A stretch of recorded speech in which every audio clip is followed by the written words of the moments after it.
अस्सलाम वालेकुम रहमतुल्लाहि व बरकातहू। मुझे अदील शमसी कहते हैं, जैसे कि आप लोग सब जानते हैं। बेसिकली ये वीडियो बनाने का मेरा मकसद ये था कि एक मूवी इस वक्त रिसेंटली रिलीज़ हुई है जॉयलैंड के नाम से, और उसको पाकिस्तान के अंदर बैन किया हुआ है। फेडरल गवर्नमेंट ने भी और हमारी सेंसर बोर्ड ने भी अभी तो उसको अप्रूवल नहीं दिया है। तो उसमें काफ़ी कंट्रोवर्शियल स्टफ मौजूद है और उसमें कुछ लोगों के हमारे तजाद पाए जाते हैं। कुछ लोग कहते हैं कि इसको रिलीज़ होना चाहिए और कुछ लोग कहते हैं इसको रिलीज़ नहीं होना चाहिए। देखिए जी, इसमें हर इंसान का अपना पॉइंट ऑफ व्यू है, लेकिन जो एक रेगुलेटरी बॉडी होती है किसी भी कंट्री के अंदर, तो जब कोई भी मूवी रिलीज़ होती है तो उसके लिए उन्होंने एक सेंसर बोर्ड बनाया हुआ होता है।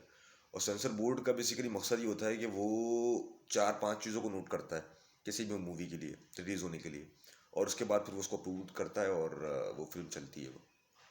और ये वैरी करता है, कंट्री टू कंट्री वैरी करता है, क्योंकि हर मुल्क के ट्रेडिशंस अलग होते हैं, वहाँ का रिलीजन अलग है और वहाँ का पॉइंट ऑफ व्यू अलग होता है, लोगों की थॉट प्रोसेस जो है वो डिफरेंट होता है। तो उसको देखते हुए जो है ना वो कोई भी मूवी और कोई भी मामला तो कोई भी प्रोडक्ट खाने पीने की या कोई भी ड्रेस वगैरह जो है ना उस मुल्क में इम्प्लीमेंट होता है वो। पहली चीज़ जो होती है जनाब, वो होती है उसकी obviously story line. Story line के अंदर जी, उसके अंदर जो है वो ट्रेडिशनली वो एक्सेप्टेंस है उसके अंदर रिलीजियस पॉइंट ऑफ व्यू से। आपकी सोसाइटी के अंदर उसकी जो है ना वो एक्सेप्टेंस मौजूद है। और चौथी बात की जी, उसके अंदर वायलेंस नहीं है किसी किस्म का कोई, और सेक्सुअल कंटेंट ज़रूरत से ज़्यादा मौजूद तो नहीं है। और पांचवी और आखिरी चीज़ जो होती है कि उससे आपको जो है ना वो मिल क्या रहा है आपको उसके अंदर, हमारी जो सोसाइटी है, जो पब्लिक है, वो बेसिकली हासिल क्या कर रही है, क्या उसका कंक्लूजन निकल रहा है, क्या मोरल ऑफ द स्टोरी क्या है, क्या गाइड कर रही है। ठीक है, क्योंकि कोई भी मूवी रिलीज होती है तो उसके अंदर ओबियसली बात है, उसका जो हीरो होता है तो हमारी जो यूथ है उसको फॉलो कर रही होती है, एक बड़ा चंक उसको फॉलो कर रहा होता है, और उस ही के धारे में वो बह रहे होते हैं, वो जो हमारी यूथ है। फिर खास चीज़ के बाद जाके फिर आपको थोड़ा सा एहसास होता है, फिर आपके अपने रोल मॉडल्स जो है वो चेंज होते हैं। अब जॉयलैंड के अंदर अगर हम बात करते हैं और ये चीज़ें इसके अंदर डालते हैं, तो हमें पहली बात उससे क्या हासिल हो रहा है, मतलब उससे मैसेज क्या मिल रहा है।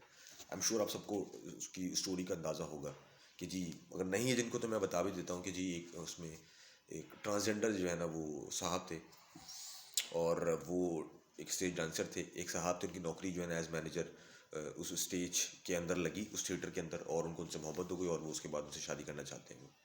ठीक है, एक टिपिकल स्टोरी जो होती है लव स्टोरी, उसी को उन्होंने आगे परस्यू कर लिया।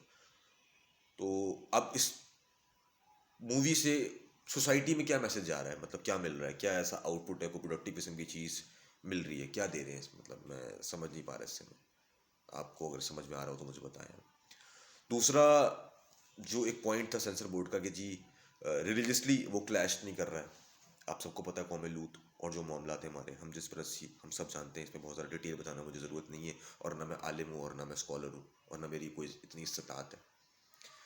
ठीक है, तीसरी बात कि जी, वो मूवी जिन लोगों को जो एक एजेंडा था उस मूवी का, मतलब अभी एक ऑलरेडी एक जो होमोसेक्सुअलिटी है उसका केस अभी कोर्ट में चल रहा है और वो किसी दिखाने नहीं बैठा है, और आई एम श्योर अल्हम्दुलिल्लाह अल्लाह तबारक व तआला उसमें रहम फरमाएगा और वो जो है वो हमारे हक में आएगा हम सबके।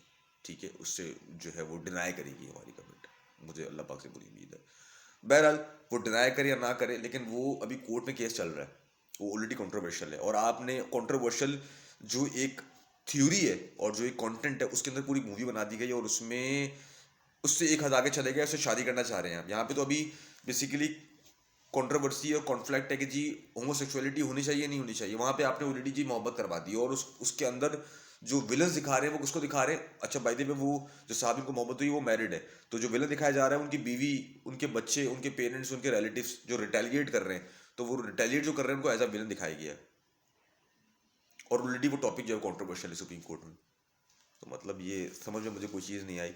अब आप लोग देखिए और अब सोचिए और खुद तजिया निकालिए और बताइए ये सही है या गलत है।